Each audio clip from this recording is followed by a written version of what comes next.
Welcome to Urban Dharma, the podcast, where suffering is optional. Hi, this is Reverend Kusla coming to you from downtown Los Angeles, from the International Buddhist Meditation Center in the heart of Koreatown.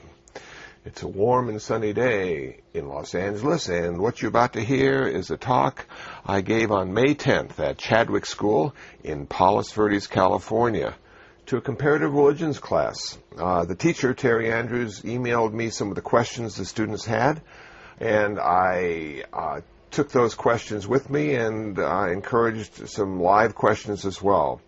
So what you're about to hear is a question and answer session at Chadwick School in Palos Verdes, California.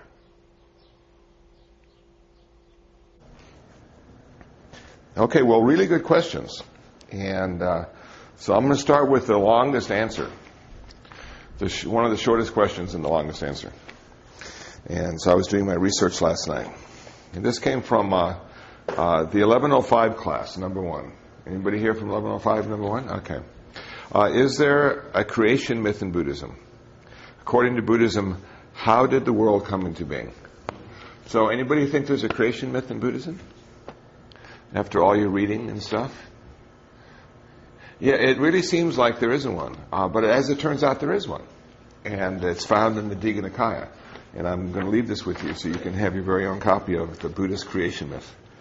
So this is the Agana Sutta, the knowledge of beings. It's also in the Digha Nikaya, the long discourses. In Buddhism, we have something called the Tipitaka. The Tipitaka is the three baskets, and the second basket are the sutras. And in the sutras, they are classified as long discourses, middle-length discourses.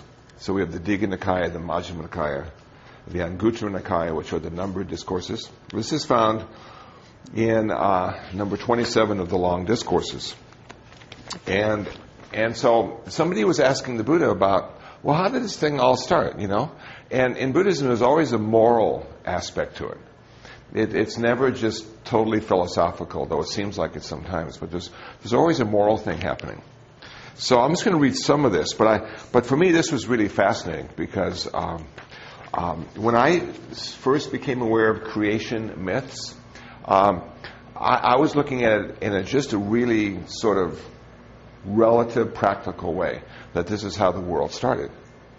But then as I started to meditate and study Buddhism some more, to me, and I'm going to qualify it, to me it seems the creation myths we have in most every religion in the world is not talking about how the world started. To me, the creation myths are talking about how our self-consciousness started. When did we have the ability to be self-reflective? When did self arise? Because we're the only creature in the whole world that has the ability to be self-reflective. We have a self, we have an ego, which can be a good thing and it can be a bad thing. So when I look at the creation myths, I'm seeing this is when the ego started to come out of the subconsciousness. And who was that first person? And it really must have been a trip to wake up in that way. Because now you're the only one that's awake and everybody else is still sleeping. You know? And so you can look in the water and see your face. And other people just look in the water and see water. And then you can see your hand. And you realize your hand is separate. And you can start to use it in ways the other people couldn't because they can't see the separateness of the hand. Now, to take it another step, we could say, well, we can watch the creation myth in every human being that's born. We can see the evolution of human consciousness in every baby. And so when they're first born, they're just totally dependent. The universe is them, they're the universe. And eventually they start to recognize mom. And then they start to recognize the fact they have hands and feet. And then they actually start to talk, you know, and have words and concepts that apply to unrelated things in the world. Like the word chair, the sound chair, has absolutely nothing to do with a chair. Does it? It's just we have been taught that that sound represents that form. But in reality, they have no true connection. So now we sort of become abstract, and now we're able to name things. And once we're able to name them, we can use them to the good or bad, And it's just, for me, it was fascinating to go in this direction. So after doing some reading in Buddhism, I always said, no, there's no creation myth. The Buddha never talked about it. But then I'm looking at Digha Nikaya number 27. I'm going, son of a gun, we have one too. But it wasn't an original creation myth. I'm pretty sure it was borrowed from Brahmanism or Hinduism, because the Buddha was a Hindu until he died, just like Christ was a Jew until he died. So he didn't create a new myth. He just used the old one. So here we go. There comes a time, Vaseta, who he's speaking to, when sooner or later, after a long period, this world contracts. So we're talking about expansion, contraction, which may parallel some of our understanding in astronomy, and how the universe expands and contracts. At the time of contraction, beings are mostly born in the Abhasa Brahma world. And there they dwell, mind-made, feeding on delight, self-luminous, moving through the air, glorious. And they stay like that for a very long time. But sooner or later, after a long period, this world begins to expand again. At a time of expansion, the beings in the Brahma world, having passed away from there, are mostly reborn in this world. Here they dwell, mind-made, feeding on delight, self-luminous, moving through the air, glorious. And they stay like that for a very, very long time. So they don't have their bodies yet. They're just this radiant consciousness. And they're feeding on happiness and bliss. That's their food. Wouldn't it be great to just sustain yourself on happiness and bliss? Can you imagine going to McDonald's and having a side order of happiness, At that period, there was just one mass of water, and all was darkness, blinding darkness. Neither moon nor sun appeared, nor constellation or stars appeared. Night and day were not yet distinguished, nor months and fortnights, nor years and seasons. There was no male and female, beings being reckoned just as beings. So there wasn't any distinction yet. That dualistic interpretation of the world that the ego gives us hadn't arisen yet. And sooner or later, after a very long period of time, savory earth spread itself over the waters where those beings were. It looked just like the skin that forms itself over a hot milk as it cools. It was endowed with color, smell, and taste. It was the color of fine ghee or butter. And it was very sweet, just like pure wild honey. Then some being of a greedy nature said, now see, this is where the moral aspect of Buddhism comes in. What are the three poisons in Buddhism? Greed, hatred, and delusion.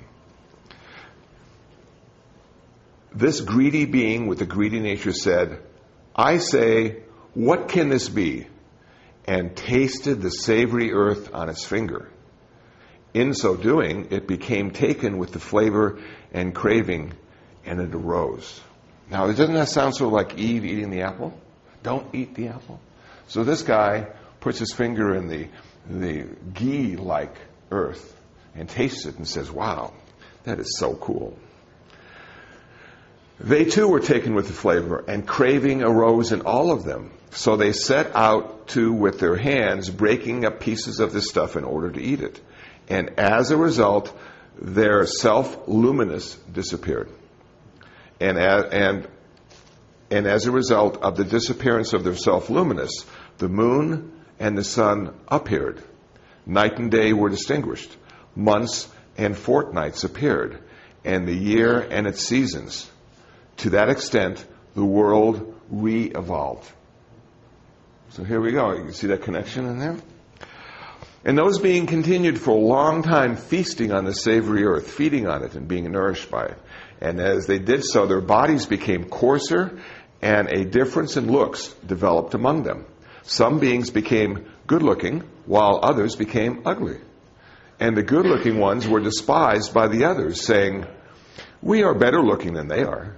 And because they became arrogant and conceited about their looks, the savory earth disappeared. And at this time they came together and lamented, crying, "Oh, that flavor! Oh, that flavor!" And so nowadays when people say, "Oh, that flavor," when they get something nice, they are repeating an ancient saying without realizing it. And then when the savory earth disappeared and a fungus cropped up in the manner of a mushroom, it was of good color, smell, and taste. It was the color of fine ghee or butter, and it was very sweet like pure wild honey. And those being set to and ate the fungus. And this lasted for a very long time, and as they continued to feed on the fungus, so their bodies became coarser still, and the difference in their looks increased still more, and the good-looking ones despised the others. And because they became arrogant and conceited about their looks, the sweet fungus disappeared.